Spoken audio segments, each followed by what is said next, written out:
नमस्ते friends. Covid series में हमने अभी तक के एपिसोड्स में कोविड महामारी से उत्पन्न स्वास्थ्य खतरों के विश्लेषण के साथ साथ बैंकों की भूमिका पर विस्तृत विश्लेषण किया है और आज हम भारत में शिक्षा पर कोविड के जो प्रभाव हैं उस पर एक नज़र डालेंगे और इसी के साथ भारत सरकार द्वारा 29 जुलाई 2020 को घोषित न्यू एजुकेशन पॉलिसी पर भी चर्चा करेंगे। हमें ये बताते हुए गौरव का अनुभव हो रहा है क्योंकि आज की चर्चा के लिए माननीय अतिथि के रूप में हमारे बीच गौतम बुद्ध यूनिवर्सिटी के honourable vice chancellor professor Bhagwati Prakash Sharma ji होंगे। हमें बहुत खुशी है कि आपको द ब्रेन वॉचर्स इंडिया के इंफॉर्मेशनल और मोटिवेशनल दोनों ही तरह के वीडियोस बहुत पसंद आ रहे हैं। पर अगर आपने अभी तक हमारे चैनल को सब्सक्राइब नहीं किया है तो अभी उसे सब्सक्राइब करें और बेल आइकन प्रेस करें, जिससे कि भविष्य में आने वाले हमारे सभी वीडियोस की जानकारी आपको उसी समय मिल सके। तो दोस्तों, अपने आज के ऑनरेबल गेस्ट से मिलने से पहले अच्छा होगा कि हम कोविड-19 के कारण हुए अभी तक के घटनाक्रम पर जल्दी ही एक नज़र डालें। अगर आप ये वीडियो देख रहे हैं उसका मतलब है आपकी इंटरनेट तक पहुँच है और ये भी संभव है कि आपके घर पर भी वाईफाई उपलब्ध हो, क्योंकि कोविड और लॉकडाउन्स के चलते इंटरनेट और वाईफाई आज एक आवश्यकता बन गया है। अपने कॉलेज के दिनों से मैं ये सुनता आ रहा हूँ कि टेक्नोलॉजी एक दिन हमें सब कुछ मुहैया कराएगी और अगर हम पिछले 8-9 साल का एनालिसिस करें तो हम उसमें देखते हैं ये हुआ भी है और फिर कोविड आ गया, जिसके कारण दुनिया भर के सारे ही देशों को ना चाहते हुए भी लॉकडाउन लगाना पड़ गया और आज हालत ये है कि नर्सरी के एक बच्चे को भी दुनिया की इस दौड़ में शामिल रहने के लिए ऑनलाइन क्लासेस अटेंड करनी पड़ रही हैं। कोविड महामारी ने एजुकेशन और एजुकेशन सिस्टम में एक ऐतिहासिक व्यवधान पैदा किया है। यूनाइटेड नेशंस की अगस्त की एक रिपोर्ट के अनुसार अप्रैल के मिड तक दुनिया भर के 94% स्टूडेंट्स कोविड महामारी के कारण स्कूलों और अन्य शिक्षण संस्थानों के बंद होने से प्रभावित हुए हैं, जिसमें 200 देशों के प्री प्राइमरी से लेकर उच्च शिक्षा तक के 158 करोड़ बच्चे और युवा शामिल हैं। 16 मार्च 2020 भारत की केंद्र सरकार ने कोविड महामारी को रोकने के लिए स्कूलों और कॉलेजों को बंद करने की घोषणा की। अगर हम तथ्यों और आंकड़ों पर गौर करें तो कोविड-19 ने भारत में 32 करोड़ से अधिक यंग लर्नर्स की स्कूलिंग और लर्निंग कंटिन्यूटी को बहुत बुरी तरीके से प्रभावित किया है। कोविड-19 ने टीचिंग और असेसमेंट के तरीकों सहित स्कूली शिक्षा की स्ट्रक्चर और मेथडोलॉजी को पूरी तरह से बदलने को मजबूर किया है। यूनेस्को द्वारा जारी लेटेस्ट आंकड़ों के अनुसार आज भी लगभग 52 देशों के स्कूल बंद हैं और लगभग 85 करोड़ छात्रों की स्कूलिंग भी अभी तक शुरू नहीं हो पाई है। HRD मिनिस्ट्री द्वारा जारी एक लेटेस्ट सर्वे रिपोर्ट के अनुसार हमारे देश में वर्तमान में 939 विश्वविद्यालय, 39,931 कॉलेजेस और 10,725 स्टैंड अलोन इंस्टीट्यूट्स हैं, जिनमें से 385 विश्वविद्यालय प्राइवेटली मैनेज्ड हैं और 394 विश्वविद्यालय ग्रामीण क्षेत्र में हैं। अब अगर देखा जाए तो हमारे देश की परिस्थितियां नए जमाने की शिक्षा के लिए अनुकूल हैं, लेकिन अभी भी एक बड़ी बाधा यह है कि हमारे देश की केवल 64 करोड़ आबादी तक ही ई लर्निंग या इंटरनेट की पहुंच है। इस स्थिति में केवल कुछ निजी स्कूल ही ऑनलाइन टीचिंग मेथड्स को अपना सकते हैं, लेकिन जैसे हर सिक्के के दो पहलू होते हैं, यहाँ भी कुछ ऐसा ही है।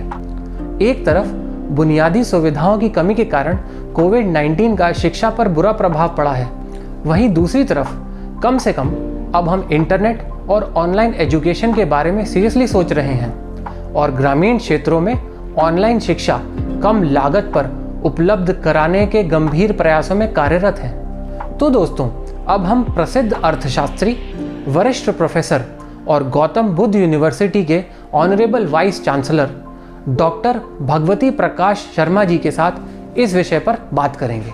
नमस्कार सर, हम तहे दिल से द ब्रेन वॉचर्स इंडिया के इस कार्यक्रम में आपका स्वागत और अभिनंदन करते हैं। जी नमस्कार। तो सर, हमारा पहला सवाल ये है कि कोविड-19 का शिक्षा और शिक्षा प्रणाली पर क्या प्रभाव पड़ा है और कोविड-19 के कारण लर्निंग के जो नए तरीके, नए पर्सपेक्टिव्स और नए ट्रेंड सामने आए हैं, क्या भविष्य में भी वो ऐसे ही जारी रह सकते हैं? मुझे ऐसा लगता है कि कोविड के कारण जो फिजिकल क्लासेज होती थी वो तो बंद हो गई। तो स्वाभाविक रूप से physical face to face learning में जो eye to eye contact class में टीचर और स्टूडेंट का होता है वो तो मिसिंग है। लेकिन अब एक तो ये हो गया कि anywhere any time and any size classroom हो गया। और उसका एडवांटेज ये हुआ कि मान लो मुझे अगर मशीन लर्निंग के लिए सिंगापुर से या मुझे अगर ब्लॉकचेन पे थाईलैंड से किसी को या कोरिया से इनवाइट करना है तो आई कैन इनवाइट। तो एक ये भी हो गया कि जो इमर्जिंग डिसिप्लिन्स हैं उनके लिए अच्छे एक्सपर्ट लेक्चर्स भी करवाने कुछ आसान हो जाते हैं। इसके साथ ही अब प्रैक्टिकल लेबोरेटरीज वगैरह नहीं है तो अब जो वर्चुअल लैब्स हैं उनसे थोड़ा बहुत काम चलेगा, लेकिन फिर भी वर्चुअल लैब्स और एक्चुअल लेबोरेटरीज का जैसे पीएचडी स्कॉलर्स हैं बायोटेक्नोलॉजी में, उनको अपना एक्सपेरिमेंट सेटअप करना है, जिसका किया हुआ है वो उसको मॉनिटर नहीं कर सकता। ये सारी कठिनाइयों के उपरांत भी मुझे लगता है कि अभी व्यक्ति की जीवन रक्षा महत्वपूर्ण है। ऐसे में मैं अपना एक्सपीरियंस बताऊं कि हम देश का पहला विश्वविद्यालय है जिसने जून में अपनी परीक्षाएं टर्मिनेटिंग बैच की सारी कर ली, 100% अटेंडेंस, और हमने सारे रिजल्ट्स डिक्लेयर कर दिए। लगभग अभी अधिकांश विश्वविद्यालयों की परीक्षाएं अब हो रही हैं और हमने अपना नेक्स्ट सेशन की क्लासेस भी जो ओल्ड बैचेस थी उनकी 29 जुलाई से स्टार्ट कर दी और नए बैचेस के लिए हमने एडमिशन के लिए भी remote proctored online entrance test conduct कर लिया और जून में ही, और काउंसलिंग भी शुरू कर दी और हमने अपने एडमिशंस करके 13 अगस्त से हमने नए बैचेस न्यूली एडमिटेड स्टूडेंट्स की भी क्लासेस स्टार्ट कर दी। तो नेचुरली इसका एक हमने एडवांटेज ये लिया कि ऑनलाइन टीचिंग हमने दोनों ही उसमें प्रारंभ कर दी, लेकिन फिर भी फिजिकल क्लासेस नहीं होना, प्रैक्टिकल्स के लिए नहीं मतलब जो स्थिति बनना, ये एक बाधा है। तो जब भी ministry of home affairs physical classes allow करेगी, हम सोच रहे हैं कि उस समय बच्चों को प्रैक्टिकल्स और वर्कशॉप स्टाइल में प्रैक्टिकल्स करवा के दिन भर में वो सारा हम करवाने की सोच रहे हैं। और हमारी चूंकि फुल्ली रेजिडेंशियल यूनिवर्सिटी है, हमारे 5000 सिंगल ऑक्यूपेंसी रूम्स हैं, तो हमें ये भी एडवांटेज लगता है कि सिंगल ऑक्यूपेंसी रूम होने से बच्चा अपने घर की से भी ज्यादा सेफ यहाँ रहेगा कि वो अपने कमरे से बाहर नहीं निकले। और अगर हम मेस नहीं चला के और बच्चों को अगर रूम सर्विस दे देंगे फूड की, जो पैक फूड प्लास्टिक उसमें आता है पैक, तो मुझे लगता है कि हम बहुत सुरक्षा के साथ बच्चों को पढ़ा सकेंगे। तो दोस्तों, हमारे ऑनरेबल गेस्ट की पॉजिटिव अप्रोच के साथ अमूल्य राय ये है कि कोविड-19 अपने साथ एक अपॉर्चुनिटी भी लेकर आया है, जहां physical face to face learning में eye to eye contact missing हुआ है, वहीं अब anywhere any time any size classroom approach को आसानी से अपनाया जा सकता है और इमर्जेंट डिसिप्लिन्स में पूरे विश्व के अच्छे एक्सपर्ट्स के लेक्चर करवाना और भी आसान हो जाएगा। और साथ ही उन्होंने गौतम बुद्ध यूनिवर्सिटी द्वारा अपनाए गए लर्निंग कंटिन्यूटी प्लान के बारे में भी बताया, जो कि अपनी आप में एक उदाहरण है और वास्तव में अनुकरणीय है। तो अब हम बात करेंगे भारत सरकार द्वारा 29 जुलाई 2020 को घोषित राष्ट्रीय शिक्षा नीति के बारे में। 7 सितंबर 2020 को राष्ट्रीय शिक्षा नीति पर एक दिवसीय वर्चुअल सम्मेलन की शुरुआत के अवसर पर माननीय राष्ट्रपति श्री रामनाथ कोविंद, प्रधानमंत्री श्री नरेंद्र मोदी, केंद्रीय शिक्षा मंत्री श्री रमेश पोखरियाल, राज्यपालों, उपराज्यपालों, प्रशासकों और राज्यों, केंद्र शासित प्रदेशों के शिक्षा मंत्रियों ने एक मत से यह कहा है कि ये शिक्षा नीति 21वीं सदी की आवश्यकताओं व आकांक्षाओं के अनुरूप देशवासियों को, विशेषकर युवाओं को आगे ले जाने में सक्षम होगी। ये केवल नीतिगत दस्तावेज नहीं है, बल्कि भारत के शिक्षार्थियों और नागरिकों की आकांक्षाओं का प्रतिबिंब है। ये वक्तव्य ही वास्तव में नई राष्ट्रीय शिक्षा नीति की आत्मा और सार है। नई नीति पाठ्यक्रम तथा प्रयोग प्रदर्शन, पहुंच और मूल्यांकन की बजाय सीखने और अनुसंधान पर ध्यान केंद्रित करती है। तो दोस्तों, अब हम फिर से अपने माननीय अतिथि के पास नई राष्ट्रीय शिक्षा नीति पर चर्चा करने के लिए चलते हैं। सर, आपकी नई राष्ट्रीय शिक्षा नीति के बारे में क्या राय है और क्या यह नई नीति हमारे देश में स्कूल और उच्च शिक्षा क्षेत्र में परिवर्तनकारी सुधारों का मार्ग प्रशस्त करेगी? यह जो राष्ट्रीय शिक्षा नीति, नेशनल एजुकेशन पॉलिसी आई है जी, मुझे लगता है इसमें छात्रों के सर्वांगीण विकास की बात सोची गई है। अभी हम देखें तो वर्तमान शिक्षा प्रणाली में 4 प्रमुख कमियां दिखाई देती रही हैं। एक तो क्वालिटी एंड इनोवेटिवनेस में बराबर हम इंटरनेशनल स्टैंडर्ड से पिछड़ते रहे हैं पिछले 70 वर्षों में। दूसरा, हमारी शिक्षा हमारे नेशनल इथोस से डिसजंक्ट होती चली गई। और तीसरा, हम ये पाते हैं कि हमारे यहाँ जो education has not been able to ingrain ethics and values in the conduct and behavior of the students। और चौथा, हमारा जो एंशिएंट विजडम है और हमारा जो हेरिटेज है उसका भी कहीं समावेश नहीं था। मुझे लगता है इस वर्तमान शिक्षा नीति जो नई आई है, जिसको राष्ट्रीय शिक्षा नीति 2020 हम कह रहे हैं, उससे ये सारी समस्याएं दूर होंगी। लेकिन एक बात मैं स्पष्ट कर दूं, policies are guidelines for decision making, निर्णय के लिए मार्गदर्शिकाएं हैं। अल्टीमेटली अगली परीक्षा अब होगी कि इस पॉलिसी का क्रियान्वयन में जो कठिनाई आएगी।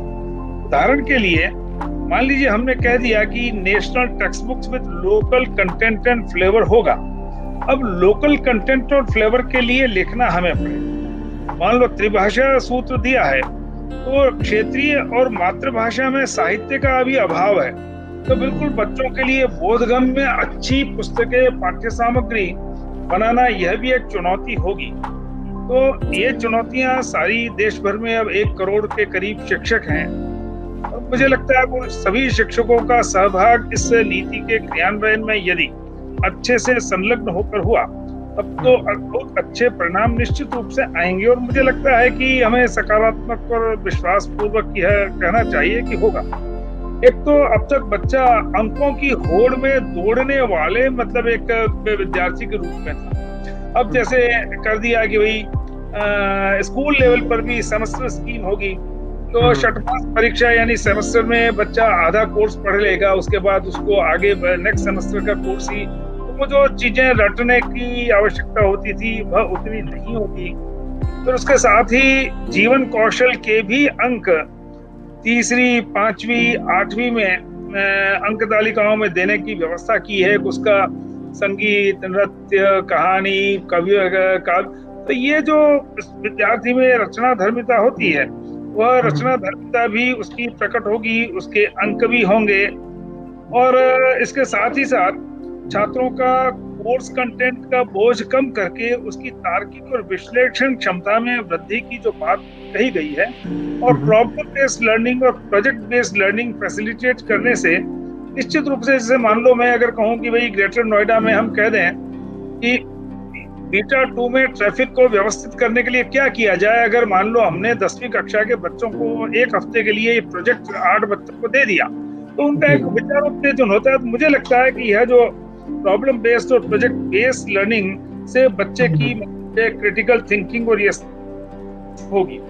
और जहां तक सवाल हमारा, मैंने कहा कि our education has failed to ingrain ethics and values in the conduct and behaviour of the student. इसमें नैतिक मानवीय मूल्यों के विकास के लिए वैसी पेडागोजिकल इंटरवेंशंस की बात कही है, तो निश्चित रूप से हम बेहतर नागरिक विकसित कर सकेंगे। दूसरा, जैसे इसमें प्रारंभिक बाल देखभाल शिक्षा की जो व्यवस्था की है, एलिमेंट्री जो 3 से 5 वर्ष तक के बच्चों के लिए universalization of early childhood care education की बात कही है, तो मुझे लगता है कि 3 वर्ष से 5 वर्ष की आयु में बच्चे में जो एक सीखने की बहुत मतलब जो अभिवृद्धि होती है, तो उसका भी हम उपयोग कर सकेंगे।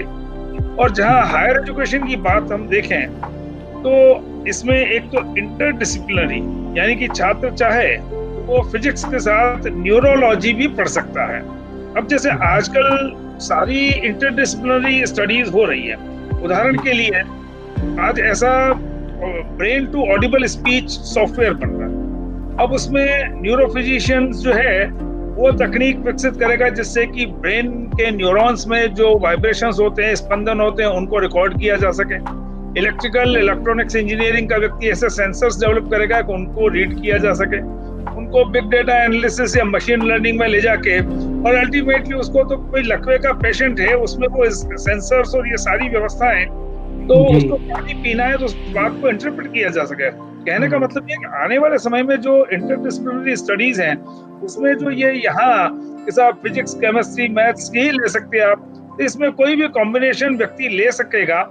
उदाहरण के लिए हमारा, मैंने कहा कि प्राचीन ज्ञान विज्ञान हमारा बहुत ही मतलब जो है एक प्रकार से अथाह भंडार था।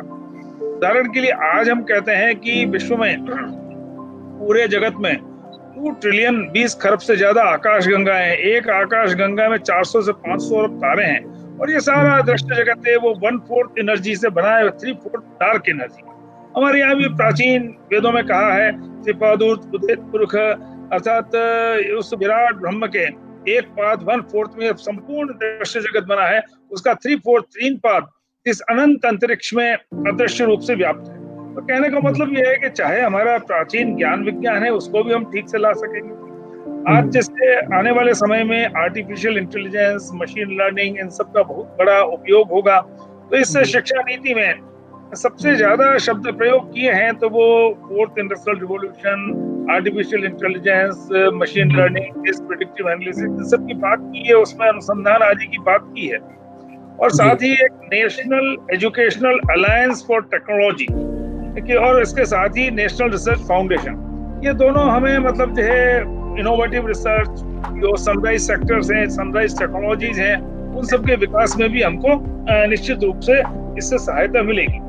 और विशेषकर कई बार छात्र अपना फर्स्ट ईयर करके छोड़ देता है तो उसको एक सर्टिफिकेट मिल जाएगा, 2 साल करके तो डिप्लोमा मिल जाएगा, 3 साल करेगा तो ग्रेजुएशन की डिग्री मिल जाएगी। मान लो किसी व्यक्ति ने 2 साल फिजिक्स में डिप्लोमा कर लिया, उसके बाद में उसने 3 साल न्यूरोलॉजी पढ़ ली, तो ये इंटरडिसिप्लिनरी अप्रोच के लिए भी उसका बहुत अच्छा होगा।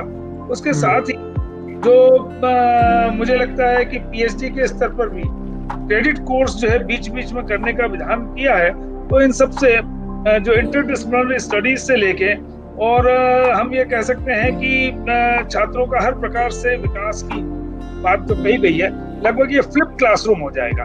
फ्लिप क्लासरूम यानी कि जो विद्यार्थियों को घर पे क्लास में पढ़ाया जाता है वो बहुत कुछ हमको घर पे पढ़ सकेगा।